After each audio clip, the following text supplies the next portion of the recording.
Rafizi pula, kalau saya jadi timbalan Presiden PKR dan sekarang ni saya Menteri Ekonomi, saya akan turunkan harga minyak. Apa cerita tu, Rafizi? Kalau Izzah jadi timbalan Presiden, apa yang Izzah akan bentangkan dan macam mana gaya kepimpinan dia?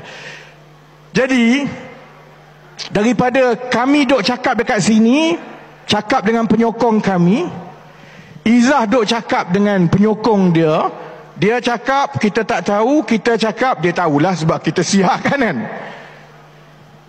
Ada orang mencadangkan supaya mudah macam inilah kita parti reformasi, kita bawa budaya politik baru, maka caranya ialah jom kita debat, boleh saudara-saudari? Kamu reform je lah, nak jadi reformasi apa lagi Nurul? Kalau saya jadi timbalan Presiden PKR, saya akan bagi pendidikan percuma. Macam tu kan nak dengar. Apa jadi dengan cerita tu, Nurul? Dengan masa muka, saudara-saudari, saya boleh cakap kerana daripada awal tim A, tim B, tim C, tim Ayuh, saya gabungkan semua kerana kita adalah daripada keadilan. Kita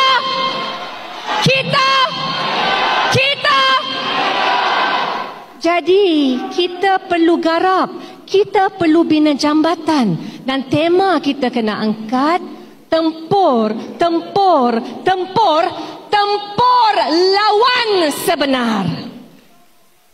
Jadi hadirin dan hadirat, prinsip ini penting. Saya nak mulakan, saya nak sebut kerana saya faham kadang-kadang ialah walaupun dah berumur, jiwanya masih muda bah, amarahnya masih ada bah, kadang-kadang emosi bah. Kan pilihan raya negeri Sabah, kita kena raikan orang Sabah. Mana ada tak orang Sabah ni, orang Selangor? Saya tengok ucapan dan kempen Nurul Izzah semalam. So basically apa yang dia cakap macam ni. Dia kata, marilah kita berdamai, tak ada tim A, tim B, tim C lah, macam mana. So we all should get together lah, macam tu lah lebih kurang. Lepas tu dia sentuh sikit pasal ancaman daripada US tarif ni lah. Macam mana US tarif ni akan pergi mengacau JLC kita lah, tuan-tuan. Begitulah macam tu Nurul Izzah punya kempen. So kepada Nurul, saya nak cakap sedikit. Saya tengok ucapan kamu ni, kamu kena up sikit lah ucapan kamu, sebab kempen dia hambar tuan-tuan. Apa yang rakyat nak dengar berbanding dengan dulu masa kamu bengkang. Orang nak dengar apa, dulu kamu cerita apa. Cuba cerita macam ni. Kalau saya jadi timbalan Presiden PKR, saya akan bagi pendidikan percuma. Macam tu kan nak dengar. Apa jadi dengan cerita tu, Nurul? Rafizi pula, kalau saya jadi timbalan Presiden PKR dan sekarang ni saya Menteri Ekonomi, saya akan turunkan harga minyak. Apa cerita tu, Rafizi? Nombor satu, Nurul, kalau cerita pasal tarif ni lah ancaman kepada JLC, bapa engkau tu Menteri Kewangan. Dan kamu tu saya dengar kerja dengan adalah agensi syarikat besar kerajaan. Pergilah cerita dengan bapa engkau tu, tak payah cerita dekat situ. Kamu dah dalam kerajaan ini nak komplain apa? Lepas tu kamu ni pergi menjerit reformasi lagi. Ini nak reformasi, kamu tak payah jerit-jerit. Kamu dah ada kuasa.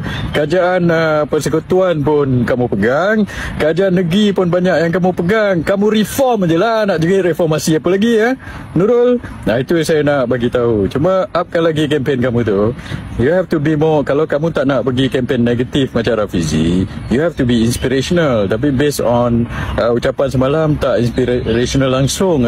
Apa yang kamu nak buat untuk rakyat, apa yang kamu nak buat untuk parti. Seruan marilah kita berdamai, just one credit sebagai apa dia orang kata, Parlimen Perang PKR.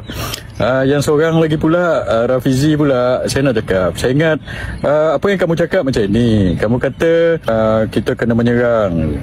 Saya tak boleh menyerang sebab saya menteri.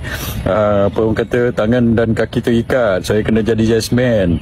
Kita kena menyerang, tapi kalau kita apa orang kata, macam mana kita nak menyerang, kalau dia kata kalau saya dalam kerajaan sebagai menteri saya tak boleh menyerang, saya kena jadi yes man aja.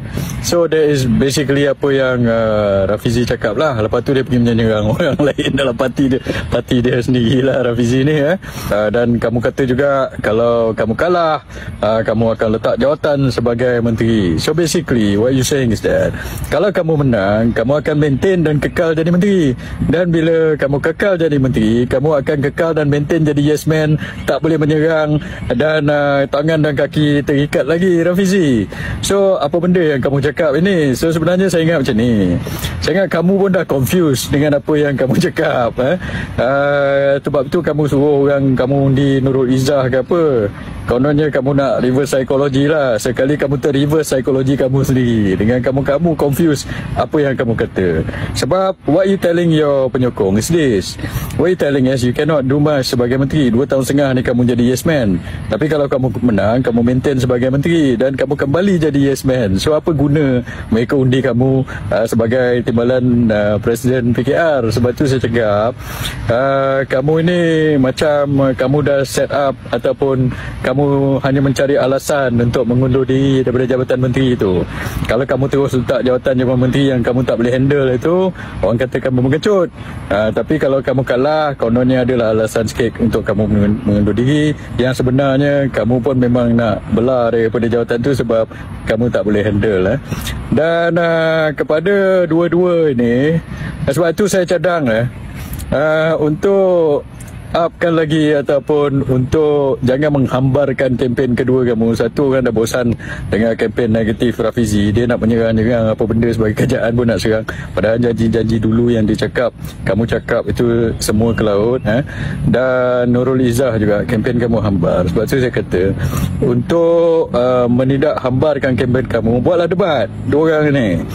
Supaya sebab kamu dua orang ni calon Perdana Menteri So rakyat ada stake dekat situ. So sebab itu berdebatlah dua orang. So untuk rakyat semua tengok.